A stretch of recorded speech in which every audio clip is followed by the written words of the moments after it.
Hi everyone, my name is Kavita and I'm from IDP IELTS in Australia. I'm so excited to welcome you to our sixth event in our IELTS from start to finish series. We're happy to see so many test takers joining us from all over the world today. So thank you for connecting and choosing IELTS. Today we welcome back IELTS expert Don Oliver, who will be running the webinar about common IELTS mistakes to avoid. So you can expect another amazing presentation today as Don will be sharing a lot of great tips and advice. As always, we will end the webinar with a short Q&A session. So if you're joining via Zoom, please submit your questions in the Q&A box. And if you're joining us via Facebook, please leave any comments you have for Don in the comments box and we will try to answer as many as we can today. The Facebook recording of today's session will be available after this, so you can catch back on anything you may have missed or any resources that are mentioned that you want to refer back to. So without further ado, Don, welcome back. It's so nice to see you again after a little while. Yeah, thanks, Katie. It's lovely to see you too, as always. And it's really great to have a lot of people tuning in today, and I hope that I can help them, Katie. As you said, we're talking today about common IELTS mistakes and how to avoid them. Now, sometimes a test taker will do the test and they will be a little bit surprised that they did not do quite as well as they thought they would. And sometimes it's because maybe they weren't feeling very well that day. Maybe it's because there was a little bit of pressure in their life that stopped them performing well. But sometimes it's a matter of just making a few simple mistakes because they don't fully understand the test format and some of the things that are required by the test. So that's what we're looking at today. Let's see if we can help everybody understand what is really required in the IELTS test and how to avoid those simple mistakes. And we're going to look at the whole of the test. We're going to look at the mistakes that people sometimes make with listening and reading, and more with speaking, and especially with writing. So let's go through these mistakes one by one. Now, these are not in any particular order. They begin with listening and reading, and then they go to speaking, and finally we'll talk about writing. Uh, but the first one is a very obvious one. And when you are doing your listening test or your reading test, you have to write your answer. Uh, and there are two problems there. Sometimes we make simple spelling mistakes. Now, if you make a spelling mistake on your mark sheet in your paper and pencil test or on the computer test, then that answer will be marked wrong, even if it's clear what you meant. So, for example, if you don't write a particular word with, if you write circle, for example, with an S instead of a C, then that would be marked as wrong. The other thing that some people do is they think that their handwriting is really good, but it isn't. Sometimes people write and they think, oh, yeah, that's how I've spelt that correctly. But their O looks like an A or their L looks like an E. Now, this is a problem because the marker will say it's not perfectly clear what this test taker intended. Therefore, I must mark this answer incorrect. I suggest that you print your answer. Use block letters. It doesn't matter about capital letters. All the letters can be capitals. They can be block letters. And that will make it very clear to the marker what you intend. So two very important things when you are doing the listening and the reading test. Mistake number 2. Sometimes when you're doing the listening or reading, you have your mark sheet there and maybe you've answered 35 questions of the 40 and there are 5 blank spaces at the end. And the invigilator says, you have 1 minute left. And you think, I don't know what the answers are. Guess. Don't leave any blank spaces. If it's a multiple choice question, write A, because maybe you'll get 2 of those correct. If it's a true, false, not given, write true, because maybe you'll get a couple of those correct. If you have to guess a word or a number, guess it, because there are no penalties for getting the wrong answer, but the penalty for not answering is clear. You will not get a score. The other thing that some people do is they think, well, it could be A or it could be B. I'm not sure. I'll write down A and B. Well, maybe the answer is A, but because you wrote down A and B, both are marked as wrong. If you are asked for only one answer, only give one answer, because if you give 2, then neither of them will be marked correct. Okay, mistake number 3. This is related to what I just said, but it's an important thing, especially in the paper and pencil test. In the paper and pencil test, your mark sheet, you have some time at the end of the listening to complete your mark sheet. And sometimes you are putting the answer on the question sheet in the listening and the reading. And then you're transferring your answer from the question sheet to the mark sheet, right? I have seen some test takers transfer the answer for question 21 into the space for question 22. And the rest follow. Now that's a big mistake because the marker must say, well, this is not the correct answer. And all of those will be marked as wrong. When you check your answers, also check for handwriting, also check for spelling, and a little bit of checking, and this goes for writing as well. Make sure that you have put the right answer in the right spot. Okay, mistake number 4. Now, here we say one mistake is not reading the listening question properly. What does that mean? Well, in the listening, you are given time to read the question. The recording will say, now you have some time to read the questions for questions 1 to 5, or questions 25 to 30, right? Some test takers fail to use that time well. Now, what do I mean? If you use your time well in reading the questions in listening, you will be doing these things. You'll take the full 20 seconds or 30 seconds to read the question. You'll be looking for key words that you want to hear in the recording or a synonym for those words. You'll be understanding the situation that they're talking about. You'll understand who is talking, where they are talking, what they are talking about. You will be able to maybe predict some of those answers. You'll be able to predict the type of word that you need to put in the answer.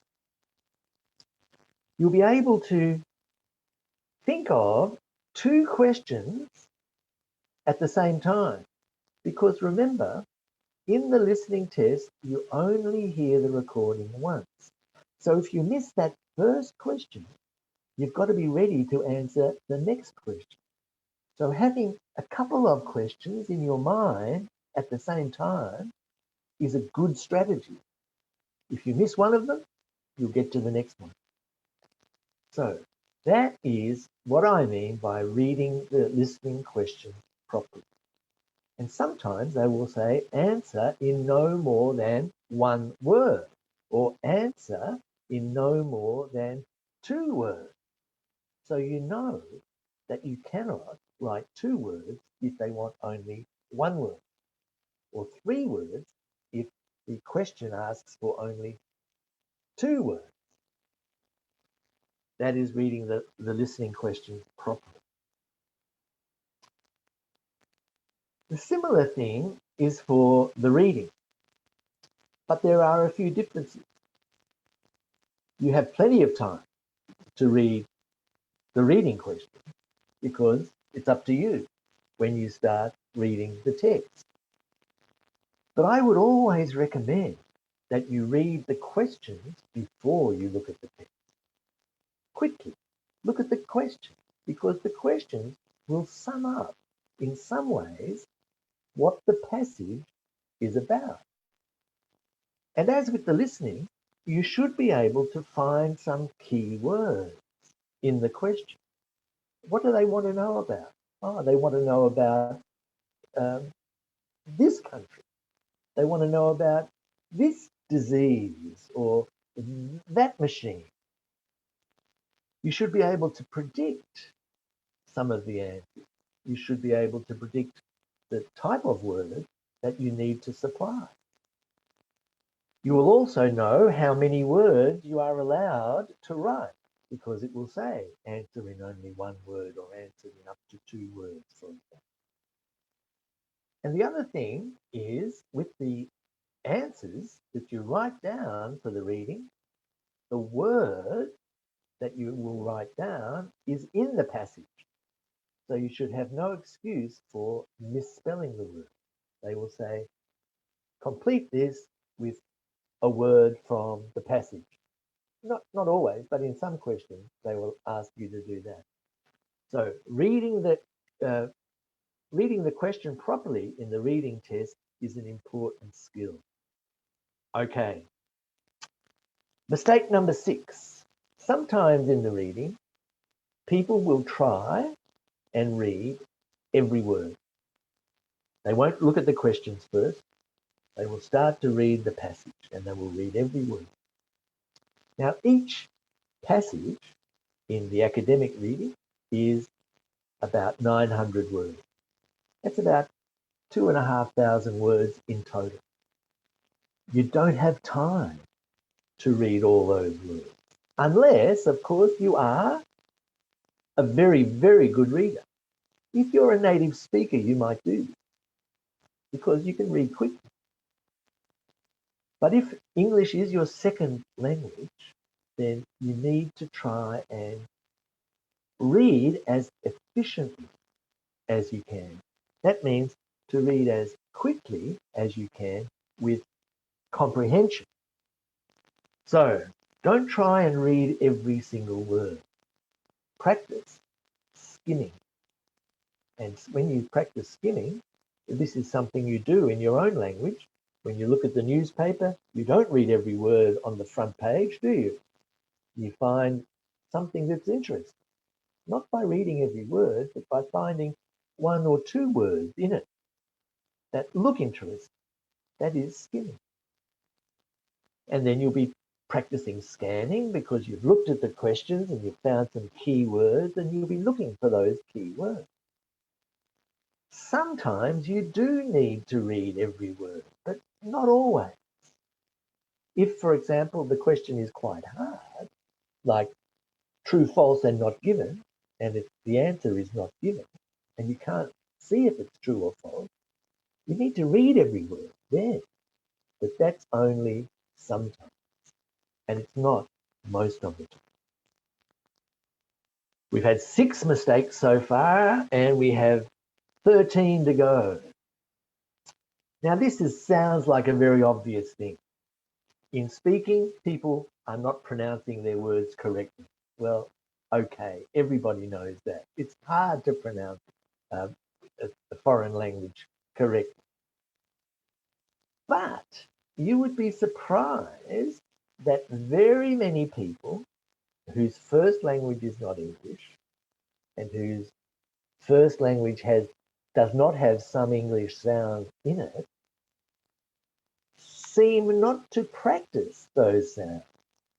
I'll give you some examples. I worked in the Middle East for a long time, and if your first language is Arabic, you never say p, do you? You don't say p, you say b. You think, well, that all sounds the same, but it doesn't sound the same. People and people are different.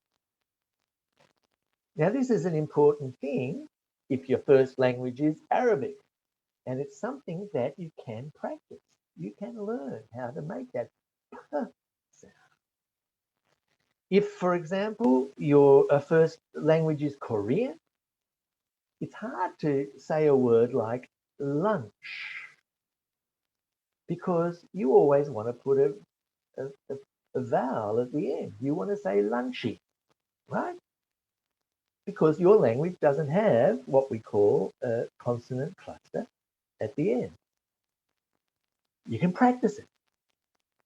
If your first language is Vietnamese, it's very common for you to forget to say the ending of an English word because this is not so important in your language.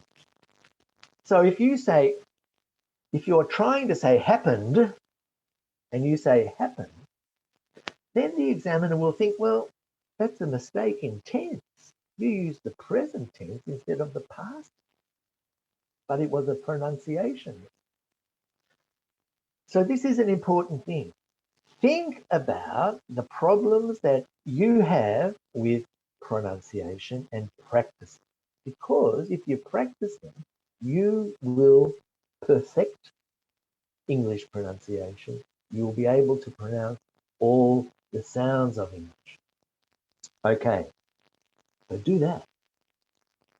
The other part of pronunciation, and this is a very common mistake, if you've seen the public version of the assessment criteria for speaking, and I hope you have, and if you haven't, please download it from IELTS.com or IELTS Essentials, our website. Look at the assessment criteria for pronunciation. And at a band 8, it says, this candidate uses a wide range of pronunciation features. Now, part of that is the sounds of English, right? P and b and a and e and all of that. But it is mostly about the intonation, the way your voice is used to express meaning. Intonation is one half of the mark for your pronunciation. The examiner wants to hear you speak naturally and expressively. So expressing meaning in English, and if you listen to my voice, you'll hear that some words are stressed, some words, and you'll hear that my voice goes up when I'm trying to tell you something that's quite important. And when I finish, it goes down. All of these are pronunciation features that the examiner is listening for. So practice those. Practice intonation, and that will help you get a high score in pronunciation and improve your speaking score. We're halfway through. Mistake number 9. Now, in the speaking test, the examiner will ask you a question. And the question might be, well, what can you tell me about the sorts of movies that you like? And you answer, the sorts of movies that I like are.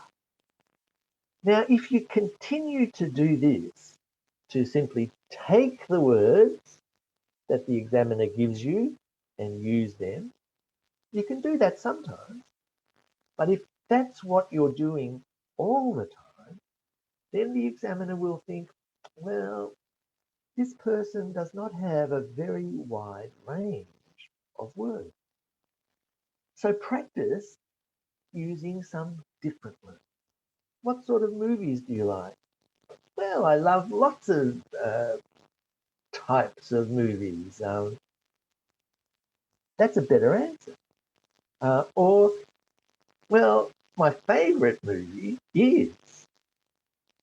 Here, you are giving the examiner a good reason to give you a good score for your lexical resource. That's one of the 25% of the mark. Your lexical resource is your vocabulary. Show the examiner that you have good vocabulary. Okay. Next common mistake is failing to extend your answers in the speaking. And an easy way to extend your answer in the speaking test is to always say why. What sports do you like? Well, I love football because I like team sports and I used to play football when I was at school. Give examples in the speaking test. What sports do you like? I like football because I played football at school, and I like team sports. For example, uh, other types of team sports like hockey. I like them as well. Here, you are giving the examiner a good reason to give you a good score because you can speak at length. And this is one of the assessment criteria. Are you willing to give more? And the more you give, the better. And on this subject, some test takers get worried when the examiner stops, when the examiner interrupts. They're speaking, and the examiner says, and can I ask you another question? That's good. If the examiner interrupts you, that means you're doing well because you are giving a long answer and the examiner wants to get on to another question, wants to get on to a different topic.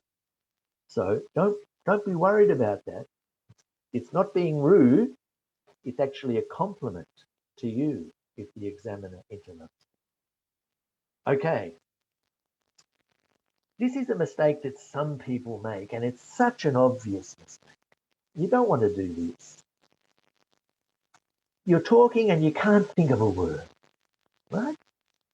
And you say, how you say, that's no good.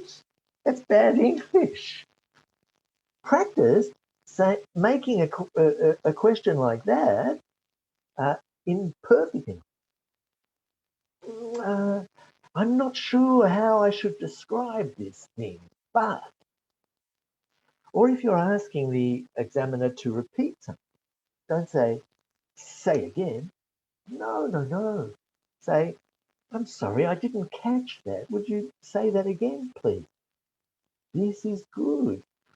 This is an opportunity for you to actually give something that you have practiced, which is perfect, and which will tell the examiner that you have good grammar. So make sure that you practice a few phrases for asking the examiner to repeat or asking the examiner to explain. I'm sorry, did you mean this or did you mean that? Or could you please explain that a little more? That's good. Mistake number 12. This is a this is such an important part of the speaking. You know, in part 2 of the speaking, you have to speak for 2 minutes. And you have to speak about a simple topic. So some people think, well, that's easy. I can talk about a famous person, or I can talk about a place where I like to go to, or I can talk about a useful piece of equipment that I sometimes use. But for 2 minutes, it's quite difficult. And especially if there are any native English speakers listening now, especially for you, it's a very wise thing to practice making good notes before you speak. You're given 1 minute to make notes. Now, if you practice making good notes, that will make the part two much easier. And good notes are not an essay, not sentences. It's maybe 10 words. Where this came from, who I was with, what I did, when, um, how I felt, etc. If you do that and you've written down 10 words, you could speak for 5 minutes. You could speak for 10 minutes about those. About each of those words, you could speak for 30 seconds. So do that. Practice making good notes at the beginning of your part two. And the other thing is you will be much more relaxed about part two. And if you look at the assessment criteria for the speaking, the first criterion is fluency and coherence. And one of the very important elements in that is how much effort you need to produce language. If you're able to produce it with not much effort, if you're able to do it in a relaxed way, you will get a higher score for your fluency. Okay, let's go on to mistake number 13. Now, remember we had not reading the listening question properly, not reading the reading question properly, and now we have not reading the writing question properly. And this is one of the biggest mistakes that anyone makes. Task one, if you're doing general training, task one, some people misunderstand the purpose of the letter.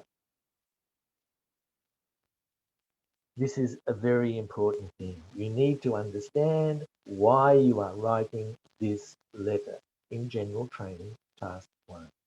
You need to know who you're writing to and what the 3 points are that you should address. In academic task one, sometimes people do not read or understand the task very well. They they haven't practiced looking at graphs. They haven't practiced looking at a table of figures. They haven't practiced looking at maps.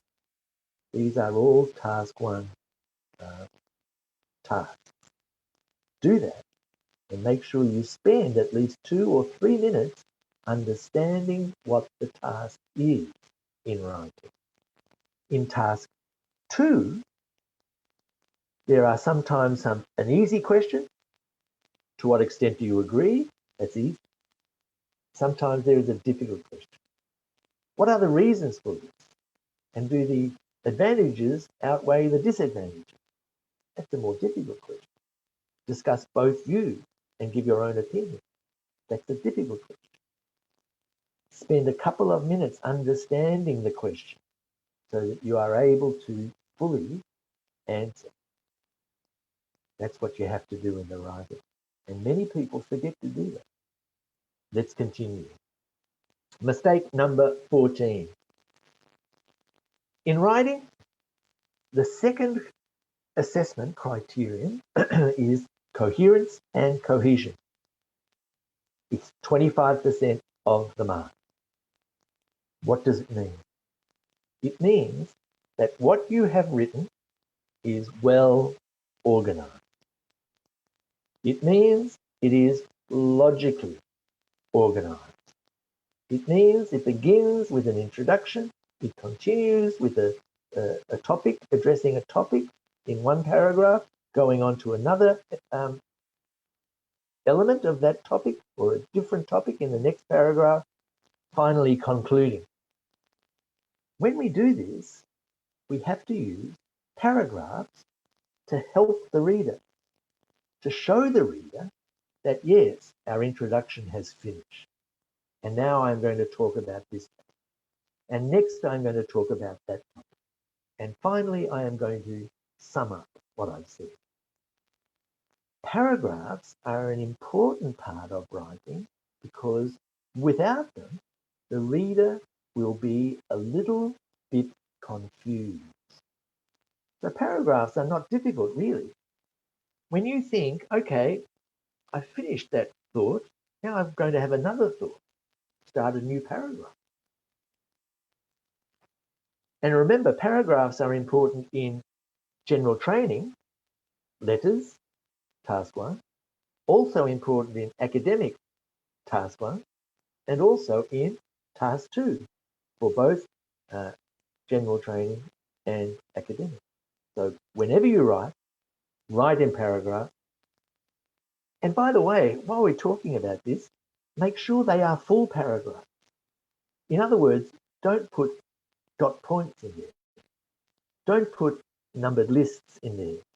Don't use subheadings. Don't do that. You want full sentences, full paragraph. Okay. The next mistake that some people make is using the incorrect format in writing. And really, I've just talked about that.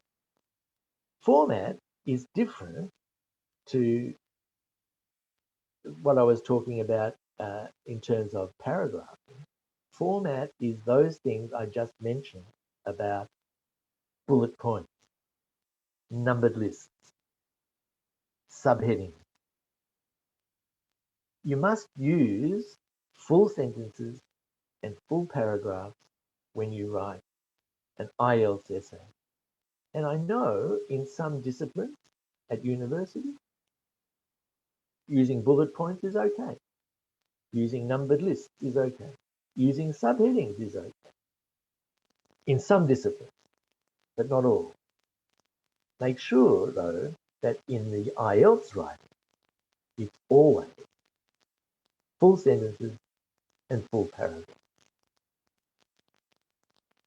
We're nearly at the end of this, and we're going to finish with a beautiful little video that sums up a lot of the writing tips that I'm giving you and adds a couple more. But here, this mistake number 17 is maybe one of the most common problems with writing. And this is not addressing the question fully. Now, I've already talked about this to some extent, but let me expand it. In task 1 writing, you need to be able to give the main features, not every feature, and you need to be able to supply an overview, which is a general statement of the main features. This is describing the graph or the table of figures or the diagram fully. So don't forget to include the key features. Don't forget to include an overview in academic task 1. In general training task 1, don't forget to include all of the bullet points that you are asked to address in the task. If you leave out one, you will only get a band 4 for that first criterion. In task 2, it's equally important to find out, to work out for yourself, how many things do I have to cover? Do I have to discuss both views?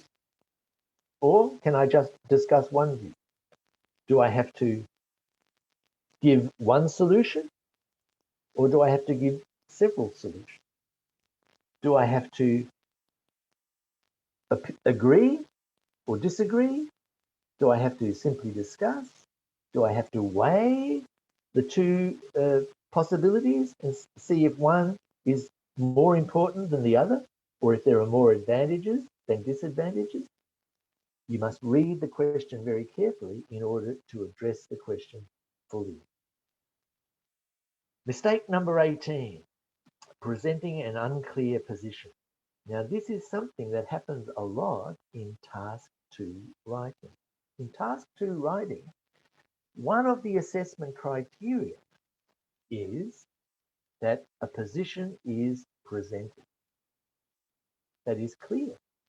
What does it mean? Well, a position means what you think. Don't say there are many sides to this question. Don't say this is a big problem without saying what you think. I think, I believe, in my opinion. Use these words in your task 2 essay because that is what the examiner is looking for. Phew. We have only one more mistake to look at and then our video. And this really applies to all the written parts of the written test, reading, listening, but especially with writing. You should spend a couple of minutes looking at the question at the beginning and quickly making a plan, and spend a couple of minutes at the end checking for spelling errors and grammatical errors, the sorts of errors that you often make, articles, maybe, tenses, maybe, prepositions, maybe, and especially if you are doing the computer delivered test, there may well be typographical errors, typos. With your fat fingers, sometimes you don't write T-H-E and you write T-E instead of that. This is a simple mistake. I do it all the time. Therefore, it's important to check your work, especially if it is the computer delivered IELTS. You're spending a little bit of time doing that, you'll find that it may increase your score by half a band. Okay, we're going to now look at our beautiful video, which I promised you. Hey IELTS test. There we are. Now I'm going to pause it very quickly. That's good, because I just want to introduce it. Now this is a video that we produced, IDP, and it's one of many videos that are available to you if you go to our YouTube channel. So this sums up what you need to do if you want to avoid similar mistakes in the writing, okay? In writing task 2. Let's listen to it. Hey IELTS test takers. We're here today to tell you about 7 mistakes that could be preventing you from scoring a band 7 or higher in IELTS writing task 2. You're welcome to pause the video and read as we move through the essay example. Test takers sometimes wonder why they scored the way they did in the IELTS writing test and become frustrated with their writing band score. We are going to show you 7 mistakes that test takers make that prevent a higher band score. We will also show you the features that the examiner looks at when assessing your essay and deciding the band score. Let's fix this essay and turn it from a band 5 into a band 7. Mistake number 1. Not enough paragraphs.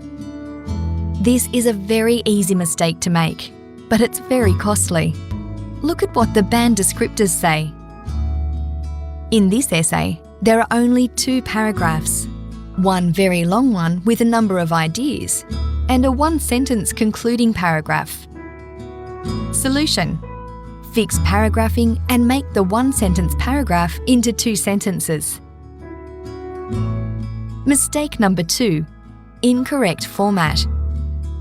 Task 2 essays must be written in essay format using paragraphs to show your introduction, body paragraphs, and conclusion.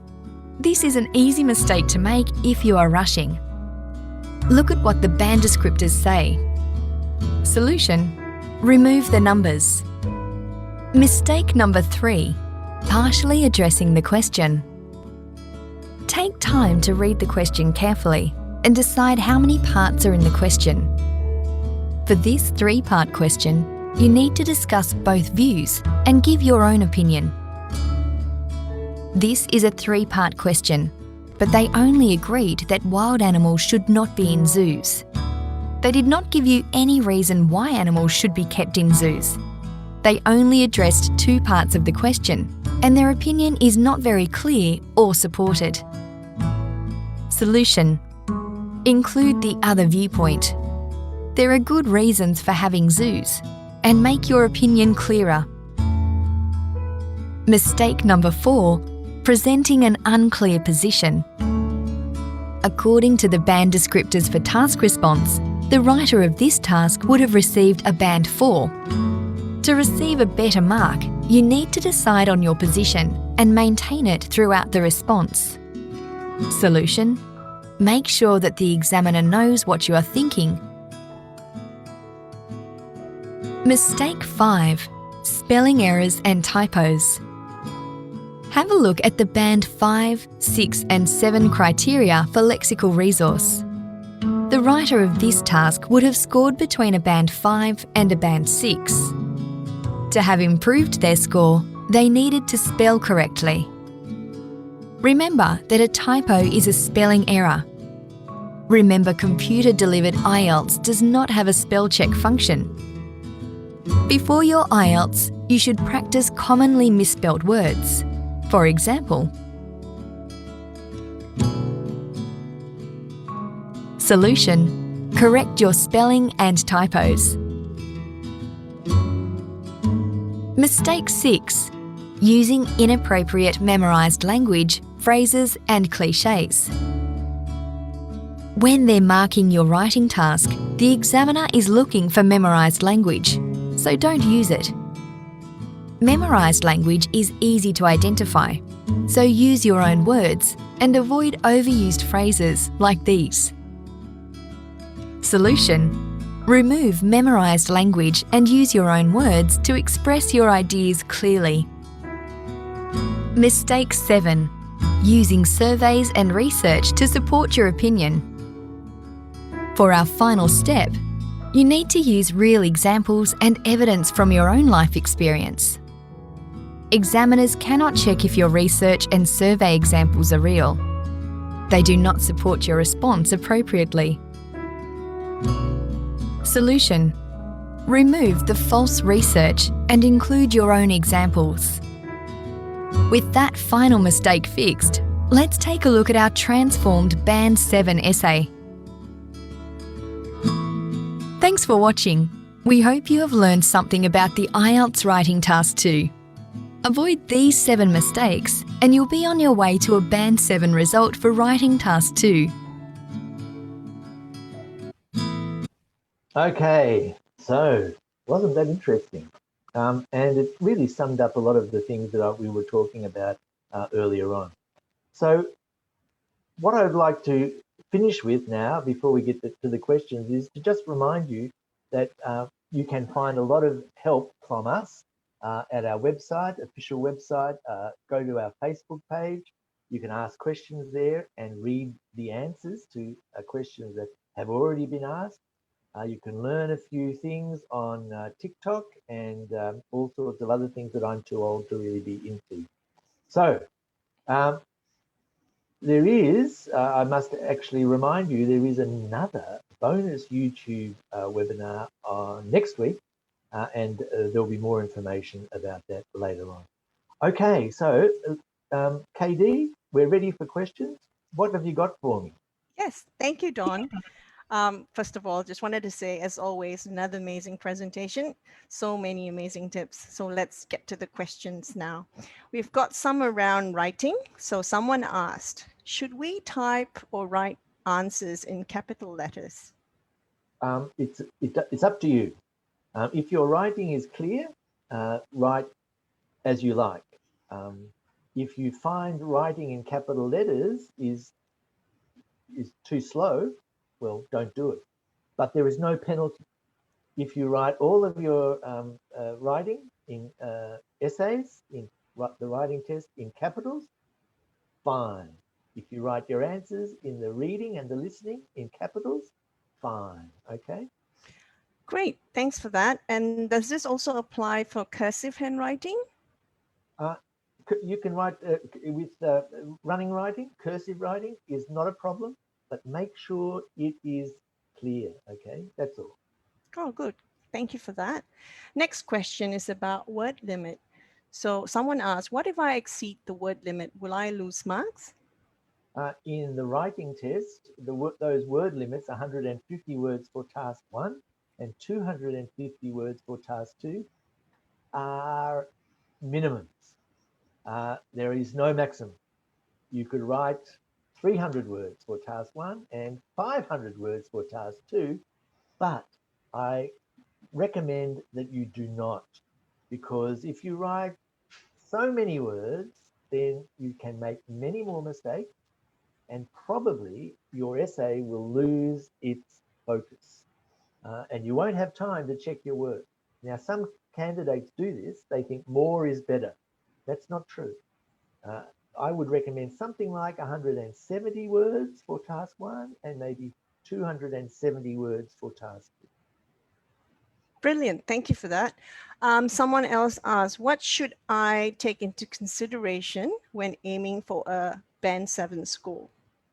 Well, the first thing you should do is look at the assessment criteria for speaking and writing, which you can find on our website. And it's quite clear what you need to do in the 4 criteria for both speaking and writing to get a Band 7. But speaking generally, to sum it up, a Band 6 can make quite a few spelling errors and quite a few grammatical errors, but we still understand what the person means. At a Band 7, there are far fewer spelling mistakes, far fewer grammatical errors. At Band 8 and 9, hardly any.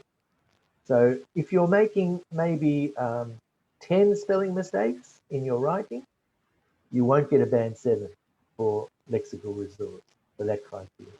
You're making 10 grammatical errors, you won't get a 7 for your grammatical range and accuracy.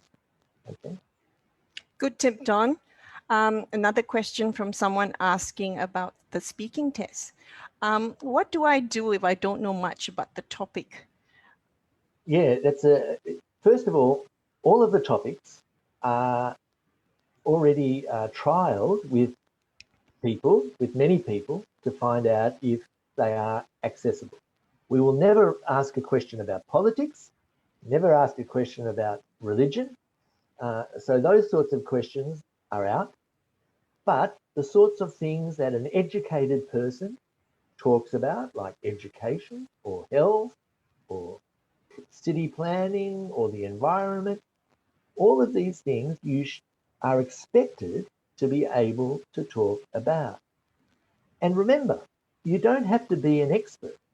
You can speak very fluently and very well about how you don't know anything about something. For example, what should the government do to improve the air quality in your city? Well, I'm not a scientist and I really don't know, but I imagine that you might be able to stop cars and industry emitting gases. That's a fine answer. You don't need to actually give an expert answer. Great advice, Don. Few people have asked for some practical tips about speaking and improving their vocabulary. What's your advice, Don? Improving vocabulary, I think, is critical for every part of the test. The more words you know, the easier the listening will be. The more words you know, the easier the reading will be. The better your speaking will be, the better your writing will be. So how do you learn words? Everyone who's listening to me has learned a lot of words because they're understanding what I'm saying. But I would recommend you also try and learn phrases and learning words that are related to each other. So if you find a good word, for example, vicinity. Now this is not such a common word. It means in the neighbourhood. When I use the word vicinity, I say in the vicinity of. Now I've learned 4 words there. I've learned a preposition and another preposition, in and of, and I've learned that we use the definite article, the. Now this is very helpful because not only have I learned a word, I've learned some good grammar with it. So when I use that word in my essay or in my speaking test, the examiner will say tick for lexical resource, tick for grammar. So that's what I would suggest. Thank you, Don. And we've got another speaking question. For question 1 in the speaking module, can I use words like, you know, yeah, yep, like we usually do when having a conversation? Yes, you can. If the speaking test is a little formal uh, because it's a test, but it's not very formal. And basically, the sort of interaction that you are having with the examiner is a very relaxed one. Leave it at yeah and you know. Don't go into some, don't use swear words or anything like that. It's not that informal. You're not talking to your friend at the pub. Uh, so maintain a sort of formality. But if you say, yeah, you know, that's fine, not a problem. Perfect. On that note, we also had another question about hand movement. So does it matter if they make hand movements during the speaking test? It doesn't matter at all. Some people speak with their hands, some people do not. There is no assessment of body language. Okay, so even if you are looking the other way, that is not assessed. So, but remember, the examiner wants you to succeed and wants you to be relaxed. So relax. Share eye contact with the examiner. Smile. Use your hands if you want to. Not a problem. Good to know. So another question from someone here. How does one practice intonation? Like, do you have any tips, Don? Yeah. There are lots of techniques for doing this. Imitation is an important thing. And there is a technique called shadowing where you listen to something and you say it as the person says it. Of course, you need to listen a lot so that you know what's coming next and you sort of rehearsing a sort of a script almost. Some people recommend you do this while you walk because the walking and the movement and the rhythm of that can help you have a good rhythm when you speak. And rhythm is a part of the assessment in the speaking test. It's a pronunciation feature. So if you're able to maintain a natural rhythm, if you're able to show that you are able to produce natural intonation, and remember, intonation is all about conveying meaning. So uh, it's when you stress something, that is a word that should be stressed. You wouldn't stress, a, you know, you would stress a dog, right? So you have to be careful about that. But that's where imitation comes in. So you imitate native speakers who are talking about something you're interested in and imitate again and again and again. And frankly, it's the easiest thing in the world now with YouTube. So take advantage of it. Thanks, Don. Another one in speaking part 2. If I don't cover all the questions on the cue card, although I've spoken for the full 2 minutes, is that okay? That's okay. Uh, in writing, you have to answer the question fully. In speaking, you do not. Speaking assessment does not have that criterion in it. The examiner will make a different assessment of your writing compared to your speaking. And that is because uh, in speaking, the examiner is in control and they can tell you, well, no, I actually want you to answer that question, not this question. So In part two, those points that are given to you are a suggestion only. If you want to look at only one of them, if you want to look at, in fact, none of them, that's okay. The assessment is made on the quality of your speech.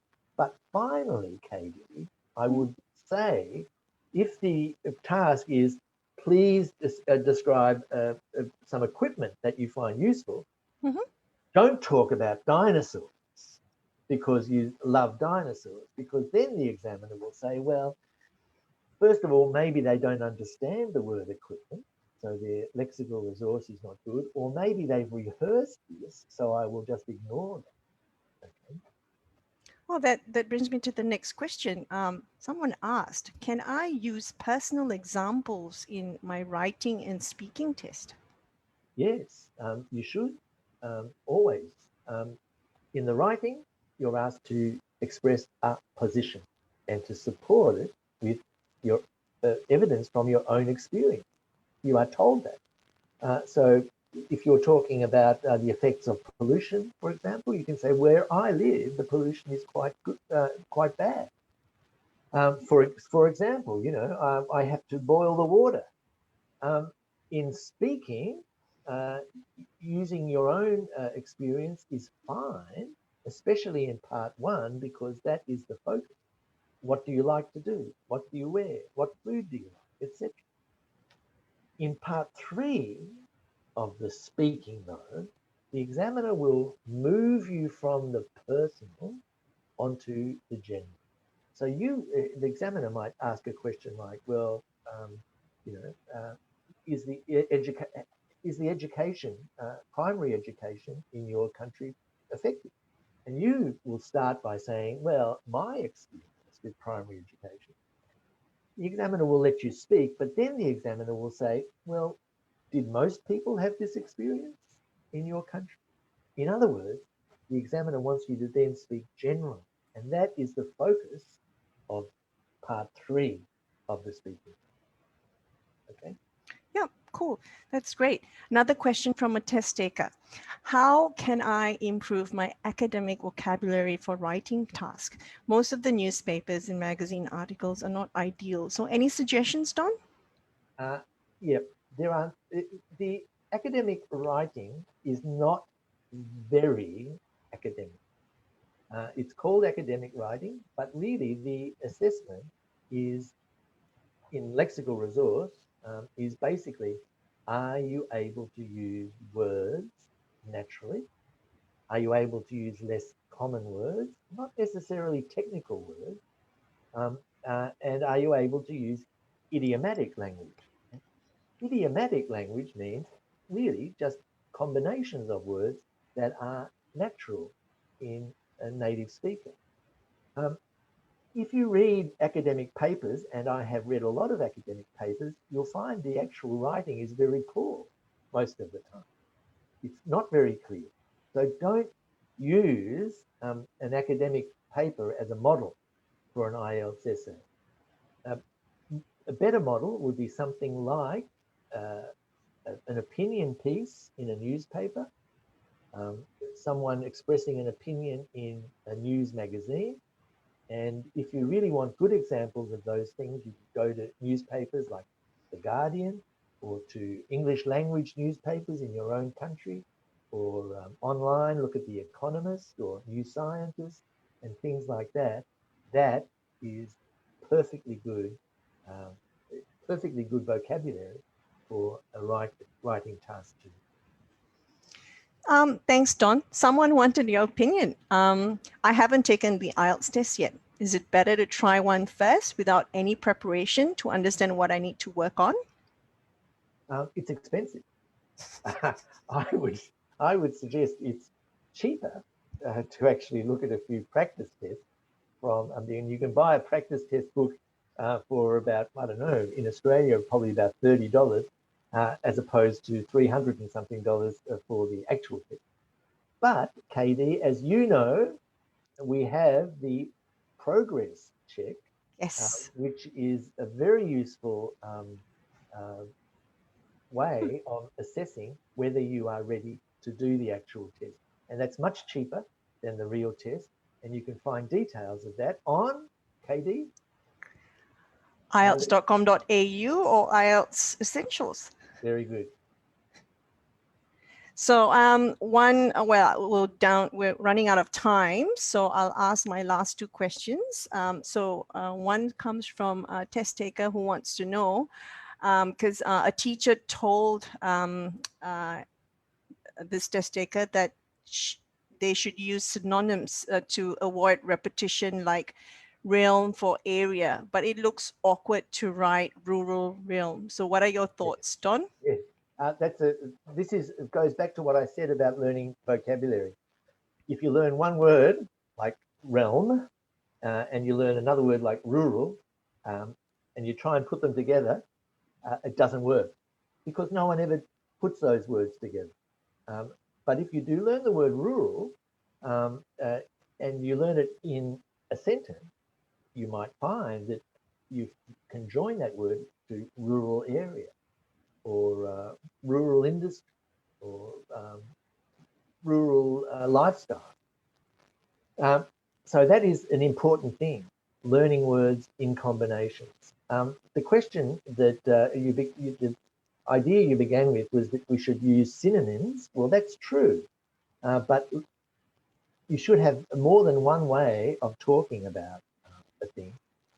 But in English, the word realm, the word area, the word territory, the word vicinity, all of those have slightly different meanings.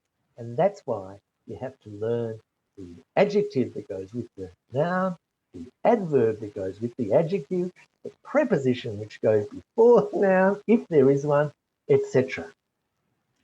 One last question, Don, before we wrap up. So besides the speaking test, is it possible to use idioms in the writing task too? Yes, but be careful of idioms because idioms cover a wide range of things. Idioms can be phrasal verbs. Like, what did you get up to on the weekend? Get up to on the weekend. That's a normal way of speaking.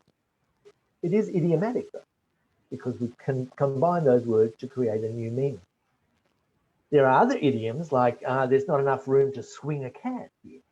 Well, don't use those because, first of all, they are too idiomatic. They are not formal enough, and you are likely to misuse them because you can only use a lot of those idioms in a particular context, and some of them you can only use in the negative, and you'll try and use it in the positive, and all sorts of complications. So stick to phrasal verbs, understand how they're used, and that is idiomatic enough for you. That's great. Thanks so much, Don. Well, that wraps up our session for this evening. So thank you all for joining us for today's webinar. We truly appreciate your time, and thank you to everyone who joined us and asked a question. If we didn't get the chance to answer your question, make sure to message us and we will answer it. So have a great day, everyone. Okay, thank you everyone, and thank you KD. See you later.